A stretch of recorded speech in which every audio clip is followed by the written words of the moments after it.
So welcome everybody to this next segment of how pranic healing has changed my life. I've got Kim with me today, and I'm actually so excited to be connecting with her because I actually don't know her story. I just heard it was a really awesome story, so I'll be hearing it for the first time today. So welcome, Kim. Thank you for joining us. Thank you for having me. Absolutely. So one of the things that I really want to share with this podcast, the original intention was to create inspiration and really help the general public understand just how profound pranic healing can be. And one of the amazing things that has happened for me personally is as I've heard other people's stories, it's inspired me even more to share the teachings because, man, we have just got so many miracles that are happening through pranic healing. So I'm going to move over to Kim now. Kim, do you want to share with me, how did you get started with pranic healing? Were you searching for it? Did you need it for any particular reason? What was your first step into the pranic healing world? Absolutely. So the way I found pranic healing was through meditation on twin hearts at a local yoga studio. At the time, I was experiencing what has been called the dark night of the soul. There was a period of about 18 months from February 2017 to November of 2018, where a series of events happened that were life-altering, starting with the death of my mom. And I was searching. I was searching for relief mentally, emotionally, spiritually. After the death of my mom, I kind of threw myself into my job, which was a management position at corporate, but it wasn't feeding my soul the way taking care of her was. She became my purpose, keeping her alive. She had been sick for a number of years. So I just threw myself into work to try to not feel, and that really didn't work out very well. My self-care fell by the wayside. And then at the end of that period of time, a very horrific crime was committed against my family. So I was really questioning everything I thought I knew. Now, side note, I actually had physical issues from the age of 8, and I had multiple back and neck surgeries and was in multiple car accidents and a lot of medical trauma and chronic physical pain every day of my life up until I experienced my miraculous healing. But I wasn't really searching for that. I had accepted that that was my body, and I made the best life that I could with those circumstances. So my healing started with meditation on twin hearts. And I went because I read the description and I said, okay, I think I need both of these. My heart was pretty shattered and I knew my anger was blocking out God. I knew that because I was very much a God girl, but I wasn't talking to him. It was almost like a teenager not talking to their parents. Like I was just so angry at what was going on. I knew I needed to fix that. I didn't know how to fix it. And so the meditation was a great segue for me. I would go. And initially I would cry quite a bit and I was not comfortable crying in public. I brought my own box of tissues because it was that level of release for me. But as uncomfortable as it was for me to do that, I would come home and be able to sleep and feel the slightest bit better where I wasn't sleeping. And so I said, okay, something's happening here. I don't know exactly what it is. And that is how I found the basic class. So would you like me to continue or? I'm intrigued. So just carry on. Okay. So yes, and now we start to go really rapidly. So I found the basic class through the same yoga studio, and the gentleman who was facilitating meditation on twin hearts was my basic instructor. And it was set up sort of like the 4 Saturdays, which usually it's done in a whole weekend, but mine was 4 Saturdays. So when I completed that class, I knew that there was something happening and I was intrigued. I had searched out alternative modalities for many, many years, starting in my 20s. And I had never really felt anything quite like this. And he said, well, if you're interested, there's a week of classes being hosted by 2 of the masters in New Jersey in about 10 days. And that was a quick turnaround time, right? From meditation straight into basic. And I mean, you learn so much in basic, but then to go and do all those future classes. Wow. So you were on the fast track. Like you were definitely in the right place at the right time. Exactly. And the truth is because of my emotional state, like I really wasn't comfortable being around people I didn't know and going out in the public, but there was a voice inside me that said, Kim, you need to do this. And so I did it. I took a leap of faith and I went down there, and, I had even scheduled not to take a couple of the classes because at that time my body needed what I call down days. And those classes were from 9 a.m. to 10 p.m. and they never ended on time. And I'm like, that's kind of a grueling schedule for me. But I went and I took advanced and I took psychotherapy. And I like to say it's the strangest lottery I ever won, because Master Marilag wanted to choose someone with the most issues. And at the time I had quite a few. And she picked me to be healed in the crystal class. And she picked two of us. Yes, she did. And I was, I had no idea what that meant. But I was so wide open. I felt like I had all this stuff and I was willing to let it go, but I didn't know how to let it go or remove it. I didn't know that it could be removed. So she told me to just kind of float off and not pay attention, even though I was in the class. And she did a ceremony called laying of the crystals. My entire class participated. It was absolutely beautiful. What I do remember is laying on the table and my whole body started to vibrate, but not, it was a very refined type of energy. It wasn't anything that I experienced here before. Like I had a lot of physical therapy and electric stimulation, and it was not like that. I didn't flip around like a fish or anything. It was vibrating, but it was very pure and it was very warm and I could feel love in it, which again, I was so new, I didn't understand what was going on, but I wasn't afraid. And it felt like there was stress and trauma and pain coming out of every single cell of my body. And out of chakras, it was like basketballs were coming out. And I just, I was there and I was willing to let it all go. And yeah, I had a psychic reel, I guess what it was called, because I had these images. My illness hit when I was 8. And another healer I'd been working with asked me, well, who were you at 8 before you got sick?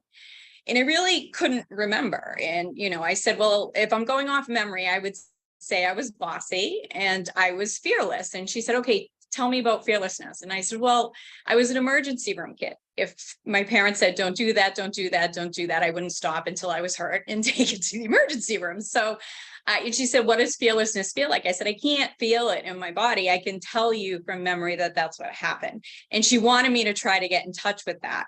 And that was about 2 weeks before I found the pranic healing. And so while I was on the table, I had images of myself before I was sick, running and playing and not being in pain, and my mom kissing me on my cheek, and I was crying. And, then when I went to go get up, it was almost like I was pushing against something, and it was almost like a shell or a skin that I had shed and left behind on the table. And, Master Marilag was very clear with me. She said, look, I'm pretty sure I took it. She said, I've given you a whole new body. I can't do anything about the hardware that's in there. That's in there for life. But what you need to do is you need to push your body. You've had a body you couldn't trust your whole life. And so you have a lot of default programming that you're going to need to correct. And every time you think, I can't do that, this is going to result in 4 days in bed, or whatever those thoughts are, you need to just not get angry or not put too much energy, but just kind of refocus them and say, I'm going to try that, see what happens. And she said, in a year, you're going to be amazed if you continue to push. And 3 months later, I was absolutely amazed. After 6 weeks, when I realized it was sticking, I resigned from my corporate job and said, this is what I was meant to do with my life. Like, finally, my life made sense. It really did. You just gave it really did. Like, as you said that, I was just like, oh my gosh, I'm covered with goosebumps. So can you share just a little bit of like the before and after, in terms of like, what were you experiencing physically and how has that improved now, just to have a comparison, if that's okay? Of course.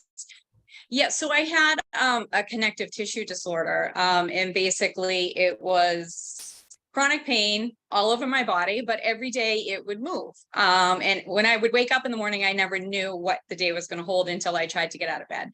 There would be days I wouldn't be able to turn my head, or I couldn't lift my arms, or I couldn't walk properly. When all of the above were happening, those were down days. Those were down days, and that's what I called them. And since you were 8, like days like that? Yeah. I did have a brief period. It's kind of weird. I had my first major surgery at 13. And I had my back fused together I have 3 metal rods in there, one on each side, one that wraps around my spine. So after that procedure, I was in a body cast for 6 months, and full recuperation took 2 years. So that brought me to age 15. And from 15 to 16, I was pain-free. And I always thought it was some sort of a cruel joke, because at 16, I was in a car accident, pretty bad. It was a pickup truck. We flipped over 6 times at about 85 miles an hour, and I stayed in the truck. And from where I was pulled out where the engine was. But had I not had that procedure, I would have broke my neck. My neck held. And so they say once a fusion like that sets, it's stronger than bone. But it did separate, and there were a lot of other issues, but I didn't break my neck. So when they say things happen for a reason, you know, again, looking back, I can clearly see that. But then the pain came back. So I always kind of looked at that period from 15 to 16 as why God, why? Like, what was the point of it? I think maybe it was to give me hope. Yeah, absolutely. And also just to experience what feeling pain-free feels like. Exactly. So when you were doing that crystal class, there was obviously still a lot of pain and all that still going on. Yes. And that was pretty much, you know, a good day for me felt like I had the flu, you know, with all over body aches, and, you know, a bad day felt like I got hit by a truck. And then it was any variable of in between. And that was how I lived my life. You know, I got up and I knew how much energy I had on a given day. I used to work on an energy budget long before I learned anything about energy. I'd always say, okay, this is what I've got in me today. And I would map it out. I would map out movements on really bad days, like getting up to go to the bathroom or getting up to get food. Like that was 8 steps. And I had to, you know, it was a lot of mental work as well. After my healing, I have not gone into flare up, and not once. And that was July 8th of 2019. Oh my God. The all over body aches have gone. Yeah, they're gone. They have not recurred, not once. My back still has some stiffness, obviously, but an interesting thing, part of what we do here, obviously, Nicole, you know, is we do our Hardic yoga to pull our energy up. And when I was at an Hardic retreat in March of this year, I was doing part of the purification process. And it was about loving kindness toward myself. And I felt the energy around my spine moving like this. And I started to cry, and I heard Master Choa's voice say, yes, your spine cannot move, but that does not mean the energy around it cannot. So this pain, which was about 10% of what I was left with overall, which I fully accepted as still a miraculous healing, could even go deeper. And yes, and then that started to move. So physically, it's a whole new body. You've been pain-free basically in your life, because it was up to 8, and then between 15 and 16 you had that gap, and I mean, now that we're on to year number 4 now, correct?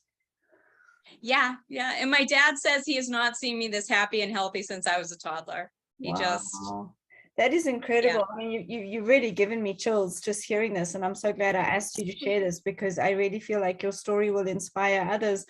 But one thing that I'm just like interested, like people that live with chronic pain, the pain is one thing, but when you look at, and even how you were like budgeting, like this is going to take this much energy to get food. I mean, like that stuff, like I know I've definitely not even thought about it as like an issue in my life. To just have that gratitude for, oh my gosh, you know, like I can do this without even worrying about how much energy is in the tank. But the point I'm trying to make is, when you have such a chronic physical issue with chronic pain, where were you mentally and emotionally through that process? Because listening to you now, oh my gosh, you sound like just the most effervescent, like vibrant person. And it's hard for me to go back and think, okay, you've had pain like most of your life. Like, where were you mentally and emotionally with that? It was a journey. I was very angry in my teens and my 20s. You know, I really was. And all Western medicine had to offer me was pain medication. And in my 20s, actually, it started when I was 16. My doctor he said, what do you want? Because they had known me since I was 8. And I didn't like the medication as a child. I didn't like the way it made me felt. So when I showed up and I said, I need something, in that accident, I had also broke my collarbone in 3 places. He said, what do you want? And I said, I'll take Percocet. And he said, here's 60, call me when you need more. And that's how it started. And, ultimately it ended up, I was completely addicted to them. And I got sober at the age of 30 because one of the holistic doctors I met along the way during that point in time, I wanted to stop taking them. And he even said to me, Kim, you're a person who needs medication. If you were diabetic, you wouldn't judge yourself for that. So if it's improving your life, great. When it stops improving your life, then you need to take a look at it. And that's kind of what happened. It turned on me, and it was no longer making me more productive. It was making me less productive. So in that process of sobriety, I had to learn acceptance of my body, right? If I was going to make a life for myself, I had to say, okay, this is what I've got. And it's pretty good. I have a great family that loves me. And I have a lot of friends and a support system, and I have a mind that works very well. I just have a body that doesn't always cooperate. So how do I create a life that fits in with what I have? And I really, in my heart of hearts, believe that was part of the miraculous healing with Master Marijuana, because I had done a lot of that internal work of anger and forgiving myself and forgiving my body for, and it started to flip around on me, and people would say, but look at all it's been through, and you're still walking. By all rights, you really shouldn't be, and you could be dead a couple times over as well, and you're still here. So your body's carried you through all of that. And I started to ask myself, when pain would come back, what's the lesson? What should I be doing, as opposed to what should I not be doing? And I really had to make friends with my body. Like, we were in this together, whereas opposed to before, it was my body was the prison that my mind lived in, and it wasn't fair. So that's been a huge journey for me. When you say, yes, how was it? It was a lot of light and dark, I would say, over the years. It started with a lot of anger, but at the end of the day, I had to realize, if I wanted a life, that the anger wasn't going to serve me. It was just, it was creating this chaos inside of me. And I had to become one, my mind and my body. That's a big step. And I'm just, as I said, hearing this for the first time, but it's a story of physical recovery, mental and emotional, spiritual, as you said, like with the dark night of the soul, and even having to like overcome an addiction on top of it. Some people, and I don't want to minimize, but are only dealing with addiction, not with all the other stuff as well. To have all of that just in one lifetime, in one body, in one person, and to hear you and see you now sharing this incredible story, that is such a source of inspiration. And I just want to share, I often say it, the very first book that we get in Pranic healing by our teacher, Master Choa Koksui, is called Miracles through Pranic Healing. And I don't know who decides whether it's a miracle or not, but I would say this is a good one for the miracle book, right? Absolutely, without a doubt. And as far as the healing on different levels with Master Marilag, like the mental, emotional, and spiritual, like I felt God while I was laying on that table. I didn't know it at the time what it was, but it was this enormous amount of unconditional love. And I just felt like wrapped in a blanket, even though there was nothing on me. And then the trauma that a body accumulates going through all that, right? Like, I had done research because I was curious in sobriety, like, how do I get rid of some of this stuff? And I had learned that through breathing and movement, you can move it around, but no one had ever told me it could be removed. No one, until I got to pranic healing. I didn't even think it was possible. So it surpassed any expectation that I had for physical relief. The emotional, mental, like I said, I had done a lot of work for that, but the trauma is still stored in every cell of the body, right? And so, like I said, when I was sitting there, I didn't realize it, but it was coming out of every cell of my body. And what I feel that it did is it allowed me, like, it cleared out the wreckage of the past, and it allowed me to come home and walk through a situation that was really, really painful. Like I said, that crime thing. But all that built up wreckage over 37 years, was that weight had been lifted. And so I could come back and I could look at it just in this one thing as what it was. And that was hard enough to do on its own, but it didn't have all the rest of the baggage too. And that's one thing so, yeah. Pranic healing is and I often say it to students and to clients, we can't always control what goes on in our environment, but we can control our reaction to it. And that is such a key thing when you look at the practice spiritually of what we do in pranic healing with the Arhatic yoga. It really is our perception and understanding and acceptance and being able to let go of the past and really be in a space of gratitude for all that is happening. That is just amazing. So let's fast forward. So you had this miraculous healing, which is just amazing. And then it looks like your life did like a 90-degree turn and just went in a whole different direction. Where are you now? What are you doing? Share some of that with us, please. Absolutely. So like I said, 6 weeks after my healing, I was like, this is working, this is sticking. I could feel things going on in my body that I had never felt before. And it was healing, right? It was doing healing things. And so, but, I didn't know that. But anyway, I resigned from the corporate job and I immediately, I think in September 2019, joined the teacher training program for pranic healing. I said, this is what I want to do. I want to not only help people to heal, like as a healer, and I joined the certification as well, but I also wanted for me to teach people how to heal themselves, like the empowerment of being able to take control back when you feel like it's something that you've never had, or even if someone has, an illness later on in life where they just feel completely out of control of what's happening, dependent upon doctors who may or may not have answers. If it's a chronic autoimmune condition, like there's not always a lot of answers out there. So to be able to empower people was really at the focus I love to teach. So now I am an associate certified pranic healer. I am currently going for my next level of certification. I am also a basic pranic healing instructor, both through Pranic Healing Boston in Massachusetts. And I also mentor people that are on their path in certification, which to me is such a gift because I get to be part of their pranic healing journey. And we learn so much. Like even as mentor, I learned so much. People come with their own gifts. And I believe that, we're not randomly put together at all. I believe we're all learning from each other and sharing certain experiences for a reason. So yeah, I've written a couple of articles for the Pranic Healing magazine that went out about the COVID healing pods. Oh, that was something. I led a COVID healing pod for 2 years, 5 days a week. And that was just a service that us pranic healers did for the world. We healed COVID patients around the globe. And we had impact. There were 3 cases that I knew about and maybe many more that I didn't, simply because of privacy reasons, right? Some of the patients we got were from hospitals. So we would get initials and whether they were male or female, and that's it. We never knew the outcome except for they recovered or they passed away. But some of the people that we knew personally, we had 3 miraculous healings where they were, intubated, lungs are failing, other organs were failing, they weren't producing urine, possible brain damage. And those 3 people are alive, walking around to this day with really no long lasting effects. So not only my own miraculous healing, like I've actually been a part of other people's.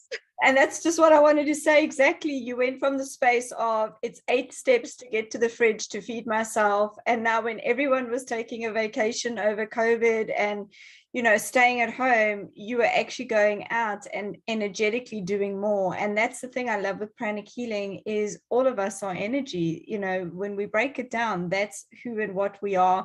And we know all disease starts with energy, an imbalance in the energy field. And just hearing how much you're doing now, like I didn't know you at that time when you were not well, but I mean, that's like a complete turnaround on all levels. Amazing, amazing, amazing. So how do people get in touch with you, Kim? They can reach out to me through Pranic Healing Boston. So it's phboston.com. Awesome. My email address is kim@phboston.com. And I'm also on Facebook. Well, but that's under Kimberly Donaldson. Okay, fantastic. So if you're in the Boston, Massachusetts area and you feel inspired by Kim's story, the one thing I can really say is when you've experienced something on a level like that, your empathy and compassion in terms of working with other people, it's just on a level unlike anything else. So if you're feeling called to connect with her, please do. Your story really has inspired me. Yes, one more thing. One more thing, I forgot to mention meditation on Twin Hearts, which I also host on Tuesday nights at 6 p.m. and Thursday afternoons at 1 p.m. And the meditation itself is free. If you would like to experience healing during meditation, that's only an initial $15, and that can give you a little taste of what pranic healing is. It's nothing like a private session, but it is a little bit of a release. For newer people, it's a nice way for them to try it out. I love that idea. And that's the thing. I mean, we're so passionate about sharing it and sharing the meditation on Twin Hearts and having the opportunity to just experience a little taster of pranic healing. To do that with the meditation on Twin Hearts is fantastic. So thank you, Kim. Oh my gosh, what an incredible story. And I just wish you every success in your future as a pranic healer. I know you've inspired me. I'm sure you're going to inspire many others. And hopefully you can help just share your story and help a lot of people through pranic healing. So thank you. Thank you for sharing with me today. Thank you so much for having me, Nicole. Truly, it's a great opportunity, and I really, truly appreciate it. I love talking about pranic healing. I love talking about Master Choa. It has truly changed my entire life. So thank you. Thank you.